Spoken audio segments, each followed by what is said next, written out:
Hi, and welcome to a new episode of Cattitude. People have asked me about basically the slogan or the motto of Cattitude, which says local adaptive machine translation. What does that mean? Well, local just merely refers to the fact that you don't necessarily need to use a machine translation engine in the cloud to feed Cattitude. But much more interesting probably is the word adaptive. What does the word adaptive mean? Normally, when you use a machine translation engine, you need to train it first. Basically, you feed it everything you've ever translated, and then you let it just look at those translations to recognize patterns and behaviors and such. And after 2 or 3 days, the engine will say, okay, I think I understand everything. I know what's ticking inside Luke's head. And now I can do translations myself. And basically we'll just try to apply the same behaviors, the same behavioral patterns on new sentences you feed it. But once such an engine has been trained, that's basically it. It becomes static and it does not learn. This is just inherent to the way machine translation engines, or better put, neural networks work. The beautiful thing about ModernMT, which is basically what got Cattitude started, is that it's adaptive. That means that it's self-learning. So, for example, I'm just translating some game here, and it has all kind of bonuses and prizes and medals, and these have all kind of flashy names, most of which just stay untranslated in Dutch because they're nonsensical even in English. So if we translate them to Dutch, they become even more nonsensical.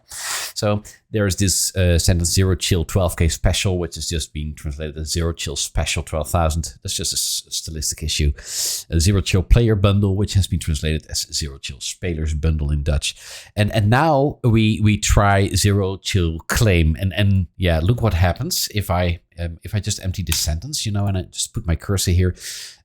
This is the machine translation it gets fed from ModernMT, the machine translation engine running behind Cattitude.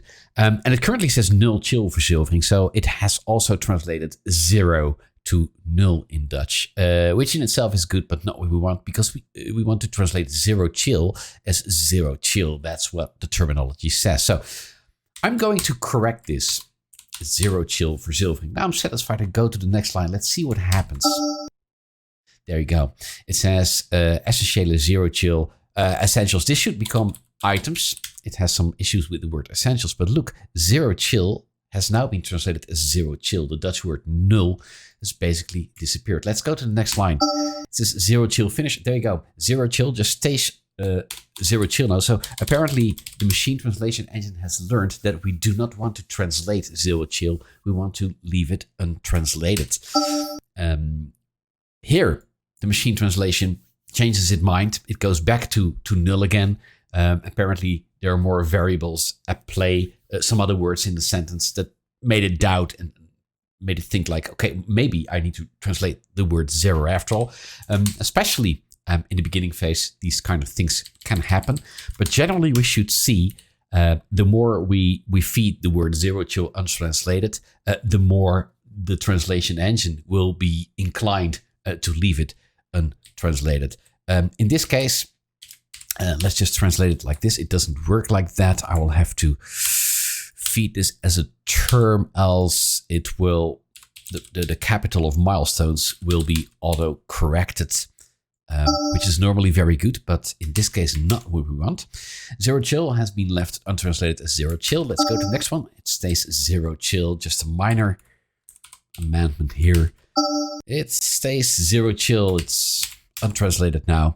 And this is the last chance. Here it goes back. So you can see the behavior is a bit random, but like I said, generally you should see that the more you leave this term untranslated,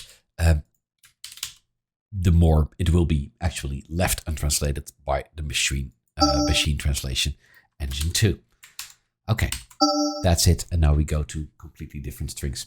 I should also add that even though ModernMT is the main translation engine behind Cattitude, it's very well possible to feed Cattitude with other machine translation engines. For example, besides ModernMT, you can also dig into DeepL. This is the translation suggested by ModernMT. I can press Ctrl D, and now it logs into my DeepL account and comes up with this translation, which is a bit different. Still not correct, though, because it's a machine translation and not a human translation. We don't believe machine translation will ever replace humans, but I do think that it can help us translate things faster. That's, I think, why a CAT tool is called a CAT tool. It's computer-assisted translation, not computer translation. Thank you for watching, and see you next time. Goodbye.